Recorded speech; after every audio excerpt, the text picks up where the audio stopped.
third phase of coronavirus relief. The Trump administration will distribute a total of $12 billion in provider relief fund payments to 395 hospitals across the country that have been hardest hit by the COVID-19 pandemic.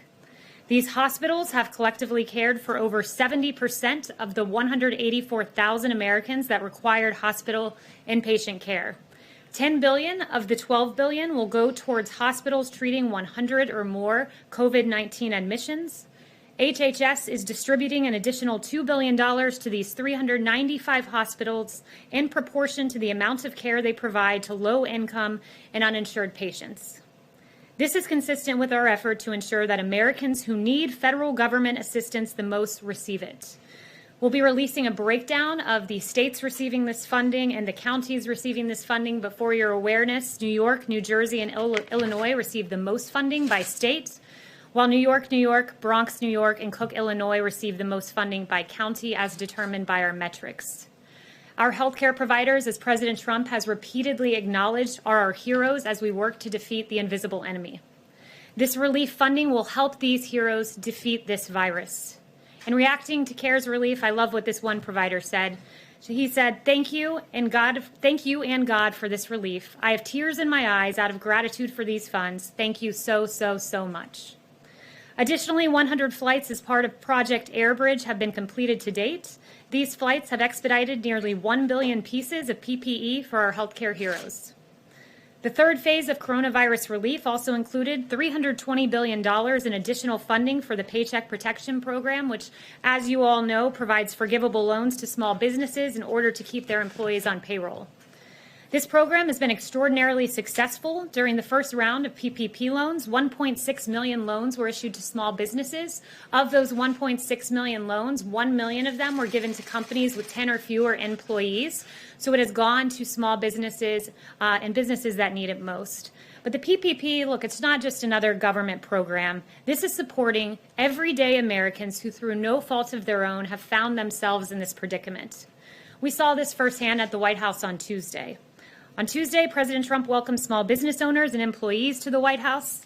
These small businesses received PPP loans, which helped them pay their employees during the pandemic. Biddy & Bowes was among the small businesses welcomed to the White House. Biddy & Bowes employs 120 people with intellectual and developmental disabilities. It's a coffee shop not too far away from here. Biddy & Bowes had to temporarily close its doors, but because of PPP loans, Biddy & Bowes was able to rehire all of its employees.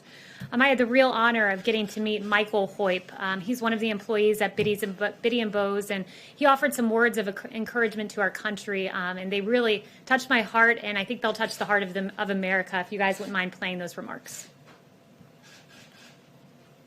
You, President Trump and Ivanka, thanks a lot for inviting us. Thank you, Mr. President, for having us. I love my job, and I am excited about going back to work. At Biddy & Bowes, we like to use the phrase called not broken. That means me and all my amazing coworkers are not broken, and we have lots to offer. I know the great country of the United States isn't broken either. So on behalf of myself, Megan, and Amy, and all the employees of Biddy & Bowes, thank you for inviting us over. You guys are a family. Michael's an incredible young man. I gave him a call yesterday and asked him what he was up to, and he said he and his fellow employees were literally handwriting notes to put in with their coffee packages that they send out to consumers. I received one of these notes from another company, and it really does put a smile on your face, and Michael's doing that each and every day. And Biddy & Bowes, they represent the hope and opportunity that is on the horizon for America's workers, as their business embodies the American spirit. Workers like Michael show that this country is not broken and that we will recover together. Michael, thank you. You're an American hero. Thank you for sharing that message of hope. And with that, I'll take questions. John. Kayleigh, if I could, welcome to the podium for the first time. Thank you. As well. The markets are down substantially today after the president yesterday suggested in the Eastern that he might use tariffs to punish China over the coronavirus. Is there any serious consideration being given to putting new tariffs on China, or was the president just spitballing yesterday? Look, I won't get ahead of any announcements from the president, but I will echo the president's displeasure with China. It's no secret that China mishandled this situation. Just a few examples for you. They did not share the genetic sequence until a professor in Shanghai did so on his own the very next day. China shut down his lab for, quote, rectification. They slow-walked information on human-to-human transmission alongside the World Health Organization and didn't let U.S. investigators in at a very important time. So we take displeasure with China's actions, but I certainly won't get ahead of the president with those announcements. Is the president seriously considering forcing China to pay some sort of compensation, reparations, whatever word you want to put on it? Again, when it comes to retaliatory measures, I will not get ahead of the president on that. Thank you, Kayleigh, and welcome to the podium as well. The president said yesterday that he has a high degree of confidence that the coronavirus originated in a lab in Wuhan, China, and yet his own intelligence agencies say they're still investigating. So does the president have information, and has he drawn a conclusion that the intelligence community has not yet? Look, the president's statement is consistent with the other intelligence assessments. While we continue to have very limited and dubious data from China, current assessments indicated that President Trump's statement is consistent with what some analysts believe is the epicenter of where the virus began. And I would note that intelligence statement you're referring to really made 2 points. One, that this virus originated in China. Two, that it began through contact with infected animals or was the result of an accident at a laboratory in Wuhan. So I consider that consistent with what the president said, that he's seen intelligence suggesting it could be in the Wuhan laboratory.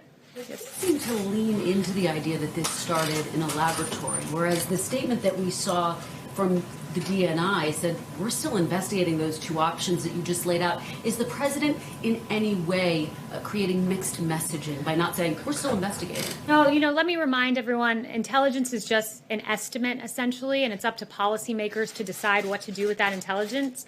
In this case, the policymaker is the president of the United States, and he'll make that decision at the right time. Is the president any close to deciding what to do about China? Has he received any recommendations of the consequences? Is he anywhere near a decision?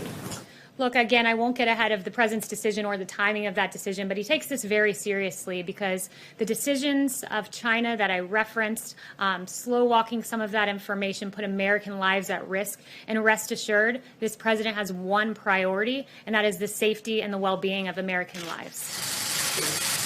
Thanks so much, Kayleigh. Welcome. Since it's been more than 100 days since the press secretary stood up there, I wanted to get a better sense of what your plan is. Are you planning to do these on a daily basis at this point? And also, will you pledge never to lie to us from that podium? I will never lie to you. You have my word on that. As to the timing of the briefings, we do plan to do them.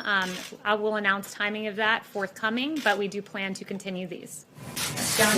Welcome to the podium. A question for you on Project Warp Speed. Can you give us some more details? The president said ultimately he's in charge of this project, but will there be a day-to-day point person on this? What's the budget for this project, and when can the American people realistically expect that there will be a vaccine available to everybody? Well, there is a day-to-day point person, and that's the President of the United States, President Trump. And with regard to vaccines, I would note the words of Dr. Fauci, which are these: going into a phase 1 trial within 3 months of getting the sequence is unquestionable the world indoor record.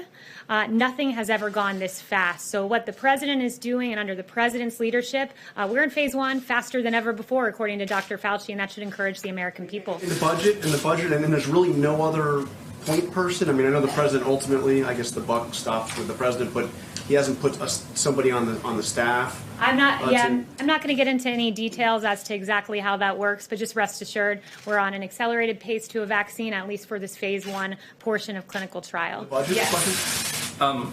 Thanks. The Fed yesterday took an action that appeared designed to allow oil companies to access their lending facilities. So I'm wondering if the president has spoken to Chairman Powell about this, if he's happy about the move, and if the White House is considering any additional assistance to the oil companies. So I won't get into the president's personal discussions, but I would just note that the president is always looking out for the nearly 11 million American workers in the oil industry. I would also note that we're filling the Strategic Petroleum Reserve right now, and we'll buy 75 million barrels. So that's the only announcements I have on the oil front today.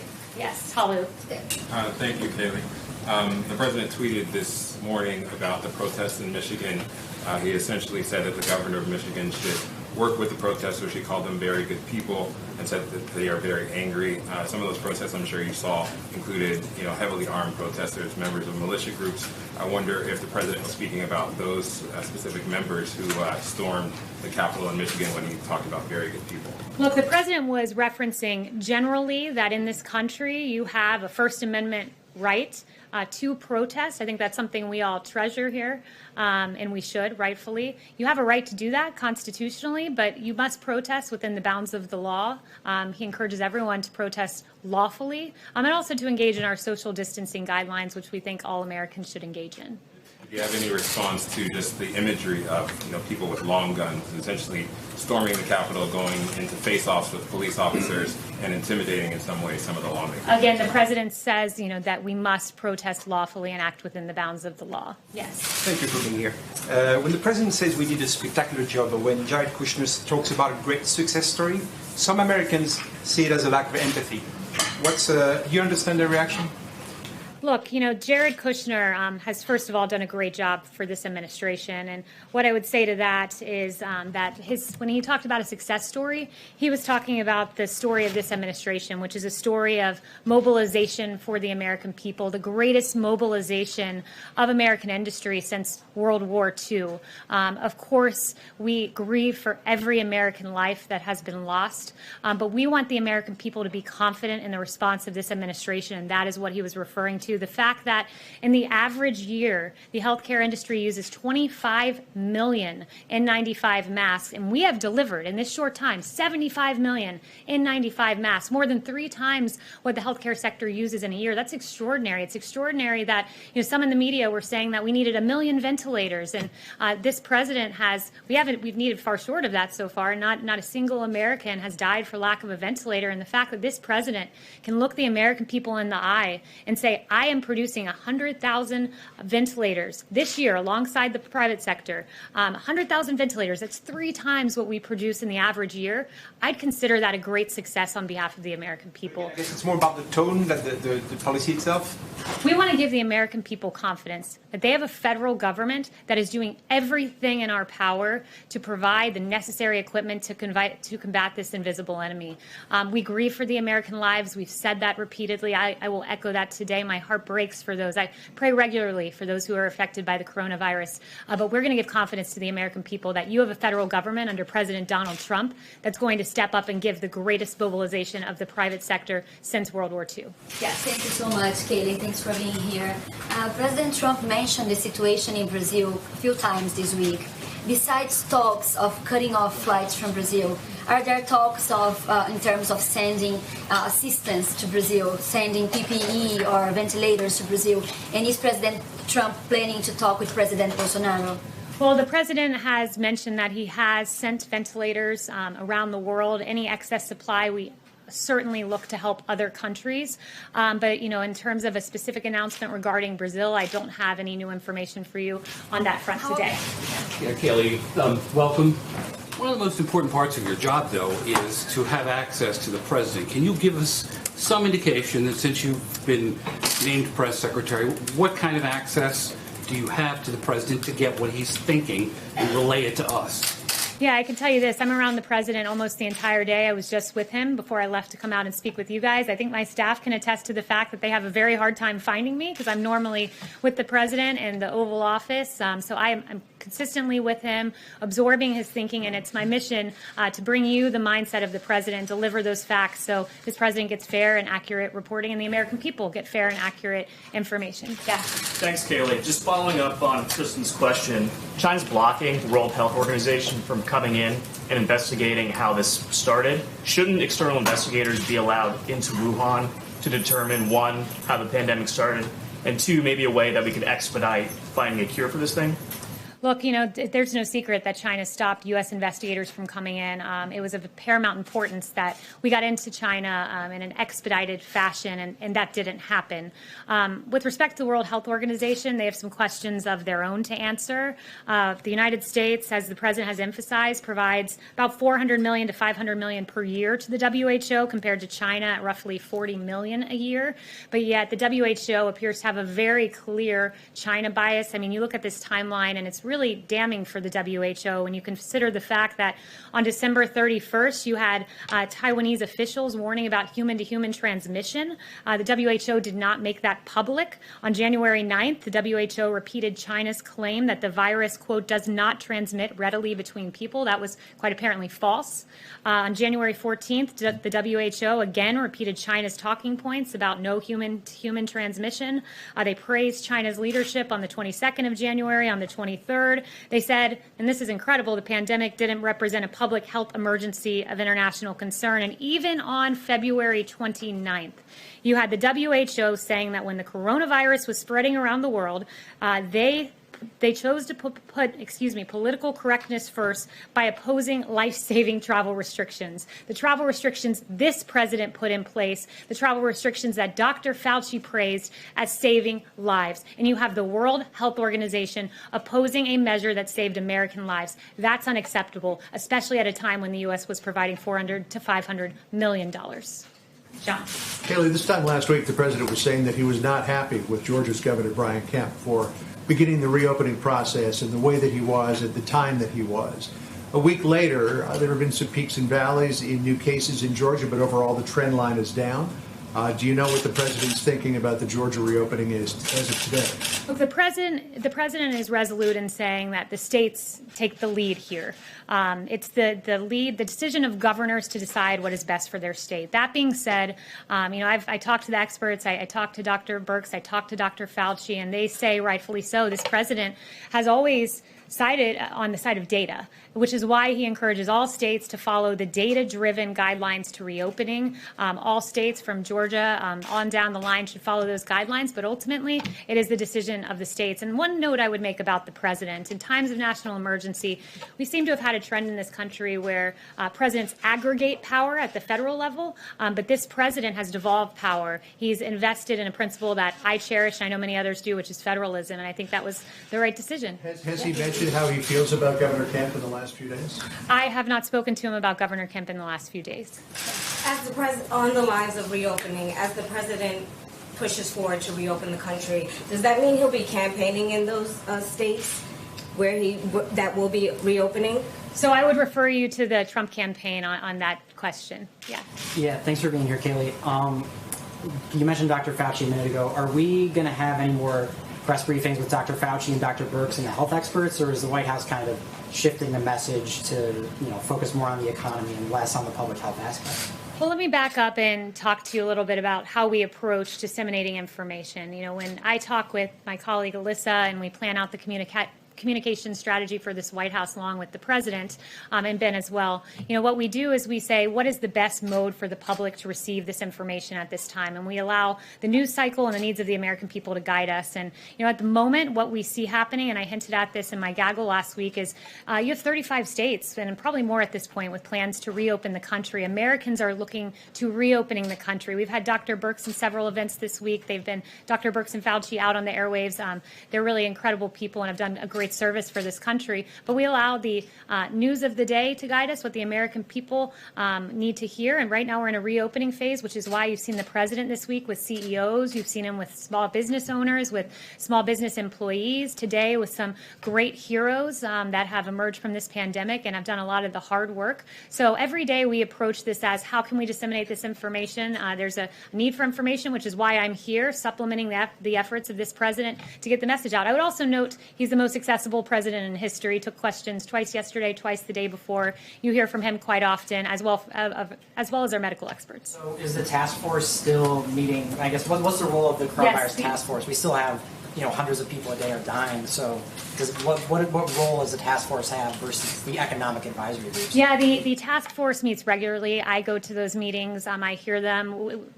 Dr. Birx, I should say, is meticulously reviewing the data in granular detail. I watch them spend sometimes the upwards of 2 hours in these task force briefings. So those are still ongoing. Rest assured, we want a safe reopening. So we are prioritizing the health of the American people, as well as looking forward to reopening this country. Yes, thank you, Kayleigh. Back to the DNI statement from yesterday, there is a quote that I'd like you to give me a response to. It said, the intelligence community also concurs with the wide scientific consensus that the COVID-19 virus was not man-made or genetically modified. This was from the DNI statement. How do you see this statement? How do you understand this? And also there was a piece in the New York Times that said senior Trump administration officials have pushed intelligence agencies to hunt for evidence to support the theory that COVID-19 was made in a Wuhan laboratory. I can assure you that no one is pressing the intelligence community to come to a determination. The intelligence community statement stands. It's in perfect concert with what the president said. So, I encourage the media to convey the facts to the American people, which is that we're in line as an administration and we stand by the intelligence community, and that is in complete concert with what the president said yesterday. See, who haven't I gotten to? Oh, I've gotten to almost everyone. Okay, so we're in round 2. That's great. Yes. Thank you. Today, former Vice President Joe Biden denied allegations of sexual misconduct against him. Does President Trump take him at his word, given that, as the president has said, he has denied allegations against himself? Well, what I would say is that we are pleased that the former vice president has decided to go on the record. It took him less than, 16 hours to follow the advice of the president of the United States and come out and publicly address those claims. So, we're glad to see that he's on the record on this. Let me just ask you about something the president said moments ago in an interview. He said that Tara Reade is, quote, far more compelling than anything they had with respect to Brett Kavanaugh. What did he mean by that? What is more compelling? That's the president's assessment, so I would point you back to his words. I think it was a grave miscarriage of justice, what happened with Justice Brett Kavanaugh. There's no need for me to bring up some of the salacious, awful, and verifiably false allegations that were made against Justice Kavanaugh. That was an embarrassment for the Democrat Party to have dragged the name of a very respectable man through the mud like that. So I'll leave it at that. Yes, Kayleigh, as the radio pooler, I'm asking this on behalf of our colleague. There's word the decision to release Michael Cohen from prison to home confinement due to COVID-19 has been reversed. Did the White House directly or indirectly intervene here? No. So absolutely not, I would say there. But I am glad that you brought up justice, and because, look, there's, again, a case of injustice that is yet to be brought up today, but I certainly would like to bring it up, and that's the case of General Michael Flynn. What we've all learned from that should scare every American citizen. The fact that you had Jim Comey admitting in December of last year that he violated a protocol by directing agents to confront Flynn, something that he would not, quote, have gotten away with under previous administrations. The FBI told Flynn he didn't need a lawyer when they came to meet with him. McCabe told FBI agents that he didn't think Flynn was lying. And then all of that information we've learned over the last few months and years culminates in the fact that we have a handwritten FBI note that says, quote, we need to get Flynn to lie, quote, and get him fired. There was an unfair target on the back of General Michael Flynn. It should concern every American anytime there's a partisan pursuit of an individual, and that's certainly, at least those questions are raised with regard to General Michael Flynn, an honorable man who served his country. John. Yeah, Kayleigh, on that, when the president fired Michael Flynn, he said he was doing so because he had lied to the vice president and he had lied to the FBI. So, given all that you've just said, isn't it still true? Doesn't the president still believe that Michael Flynn lied to Vice President Pence and lied to the FBI? Well, first, let me address that. Vice President Pence is on the record about this. He said he's inclined to believe that Flynn did not intentionally mislead him. And I guess I would turn the question on you and just ask, does it trouble you that the FBI said we got to get Flynn to lie? Doesn't that trouble you as a journalist? And not only that, as an American citizen? Well, it's certainly something worth reporting. It's not my job to say whether or not it's troubling, but the bottom line is the president said point blank that Flynn lied to the FBI and to the vice president. And I'm just asking a very direct question. Does he still believe that Michael Flynn lied to the FBI and lied to the vice president? And again, I'd point you to the vice president's statement that he's inclined to believe that Flynn did not intentionally mislead him. And I'm asking back that all of you in your coverage endeavored to report what is a very scary story when the FBI is saying, let us get someone to lie. I've seen very scant coverage of that. It's a story worth reporting and a story that I hope the American people, if you haven't heard it yet, are getting to hear for the very first time. Chanel? Think he lied still. Thank you, Secretary McEnany. Going back to the South China Sea, we had an issue come up this morning where you had the USS Barry crossing international maritime waters, and then this is in the South China Sea, and Chinese officials are saying that this will be a dead-end endeavor. Has the president spoken with any side on the Chinese as far as what the United States is going to continue doing? Is the U.S. Navy going to just ignore these threats and keep going through these international waters? What are your responses to China's increasing aggression in the South China Sea again?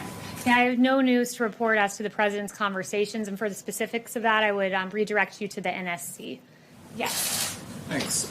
In the same podcast interview, the president said that Democrats would, quote, have to give us a lot for aid to states. I'm wondering if you have any idea of what specifically the White House or the president is asking for, and secondly, what you'd say to somebody like Governor Cuomo, who says, the president's already told me, a few weeks ago that he would support this type of assistance, and why are we bailing out, airlines or defense contractors, but not the states that pay teachers or first responders? Well, first, you brought up Governor Cuomo, so I just thought it's a good time to remind everyone that Governor Cuomo has praised the president's response in this COVID-19 crisis, saying that what the president has achieved is a phenomenal accomplishment, and we thank Governor Cuomo for those very kind words. But on that note, with regard to funding to states, Phase 4 is something that we want to start negotiating on immediately and get to work on.